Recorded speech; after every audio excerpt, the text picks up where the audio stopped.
Hi friends, சிறுகடி காசு lovers. இன்றைக்கான episode கேட்கலாமா? இந்த மாதிரி அவங்க ஸ்டாஃப்ஸ் வந்து கேட்குறாங்க, ஏன் சார் இன்றைக்கி வீட்டுக்கு போகலையா அப்படின்னு சொல்லி. இல்லை ஸ்டாக் வருதில்ல, அப்படி என்ட்ரி பண்ணணும் அப்படின்னு சொல்லிட்டு. நான் பண்ணிப்பேன் சார், நீங்கள் போயிட்டு வாங்க. இல்லை பரவாயில்ல, நானே இருக்கிறேன் அப்படின்னு சொல்லிட்டு சொல்லுவாங்க. அவங்க 2 பேரும் அப்படியே பேசிகிட்டு போவாங்க. அப்புறம் முத்து வருவான். என்ன இந்த பக்கம் அப்படி சொல்லி கேட்பான். இல்லை சும்மா தான் அப்படின்னு சொன்னான். அதுக்கப்புறமா உனக்கு சாப்பாடு வாங்கிட்டு வந்தேன் அப்படின்னு சொல்லிட்டு சாப்பிட சொல்லிவிட்டு கொடுப்போம். எனக்கு வேணாம், நீ போ அப்படின்னு சொல்லிடுவான் மனோஜ். இல்லை பரவாயில்ல சாப்பிடு, நீயே பசியில் இருப்ப, சின்ன வயசுலேருந்து நான் பார்க்குறேன் அப்படின்னு சொல்லிட்டு சொல்லுவான் முத்து. சரின்ட்டு சாப்பிடுவான். சாப்பிட்டுட்டு பசி இருக்கிற வரைக்கும் அப்படியே சாப்பிட்டுட்டு அதுக்கப்புறமா சொல்லுவான், நீ என்ன தான் கணக்கு போட்டாலும் இந்த கடையில் உன் பேருக்கு வராது அப்படின்னு சொல்லிட்டு. என்ன இப்படி சொல்கிற அப்படின்னு. இது வாங்கி கொடுத்து நீ எந்த கடையை ஆட்டை போடலன்னு பார்க்குற? உனக்கு போய் வாங்கிட்டு வந்து கொடுத்தேன் பாரு, என்ன சொல்லணும் அப்படின்னு சொல்லிட்டு போயிடுவான் முத்து. அதுக்கப்புறமா ரோகிணி சாப்பிட்றதுக்கு சப்பாத்தி கட்டு வந்து கொடுப்பா. நீங்கள் சாப்பிடவே இல்லை, சாப்பிடுங்க, நைட்டு சாப்பிடாம படுக்காதீங்க அப்படின்னு சொல்லிட்டு. இப்போ உங்களுக்கு குழுன்னு இருக்கும்ல அப்படின்னு சொல்லி கேட்பா ரோகிணி மீனா கிட்ட.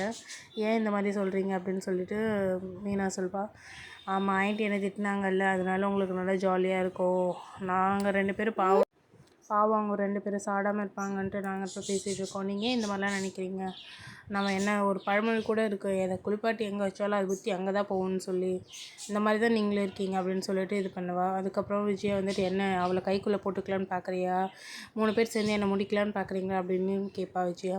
அதுக்கு நான் ஒரு ஆள் போதாதா அப்படின்னு சொல்லிட்டு போயிடுவா. என்னடி நீ மட்டும் அமைதியாக போகிற அப்படின்னு சொல்லிட்டு விஜயா கேட்பா. அது எதுவுமே காட்ட மாட்டாங்க. அன்றைக்கி எபிசோட் அப்படி முடிஞ்சிடும்.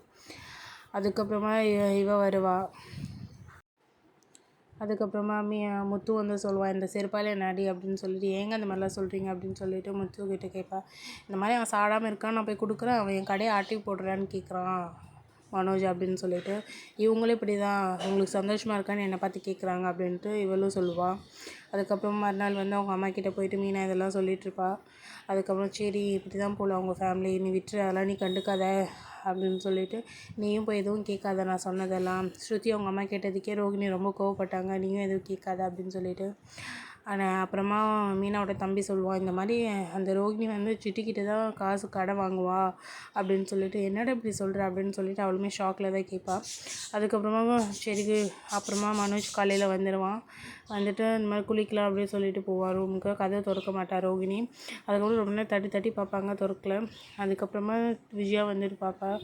திருப்பி தட்டுவாங்க. இல்லை ஆண்டி நான் தூங்கிட்டேன். ஆமாம், எங்கள் தூக்கத்தெல்லாம் கெடுத்துட்டு நீ நல்லா தூங்கு அப்படின்னு சொல்லிட்டு விஜயா திட்டுவா ரோகிணியை. அதுக்கப்புறமா எல்லோரும் சாப்பிட உட்காருவாங்க. இன்றைக்கான எபிசோடு இப்படி தான் போச்சு. நம்மளோட சேனலை சப்ஸ்கிரைப் பண்ணிக்கோங்க. பாய், டாட்டா. நாளைக்கான எபிசோடு நீங்கள் பார்க்கணுன்னா நம்மளோட சேனலை சப்ஸ்கிரைப் பண்ணிக்கோங்க. பாய்.